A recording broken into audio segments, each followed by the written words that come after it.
pense que cette journée nous a permis d'enrichir nos connaissances sur la question des droits de l'homme.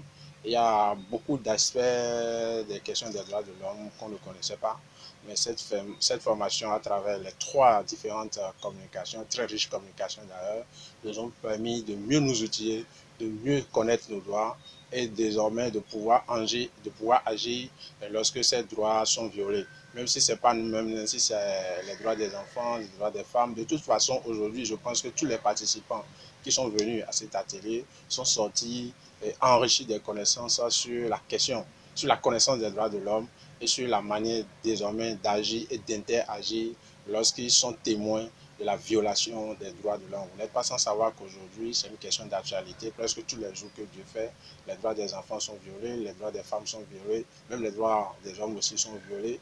Mais beaucoup ne connaissent pas le mécanisme, beaucoup ne savent pas comment est-ce qu'il faut agir lorsqu'en face de moi, le droit de mon voisin, le droit du citoyen alpha ou lambda comme moi est en train d'être violé.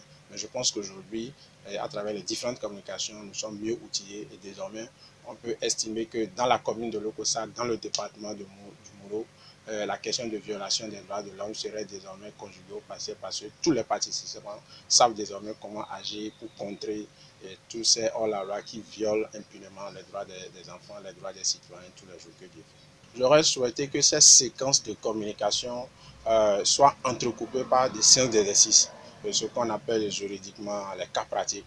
J'aurais souhaité qu'à la fin de la première communication, qu'on propose un ou deux exercices pour permettre aux participants de mieux percevoir la notion, de présenter un cas de violation des droits de l'homme et de leur demander d'agir par rapport à ça.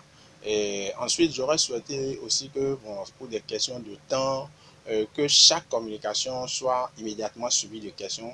Là, ça va permettre aux participants d'être dans le vif des communications qui sont données. J'estime que dans ces conditions, ça va permettre aux participants de mieux assimiler les notions et de tester déjà leurs connaissances pour voir est-ce que ce qui a été dit, est-ce que j'ai gardé, qu'est-ce que je n'ai pas gardé, ou est-ce que j'ai encore des déficits de connaissances. Je pense que comme ça, les participants seront mieux outillés.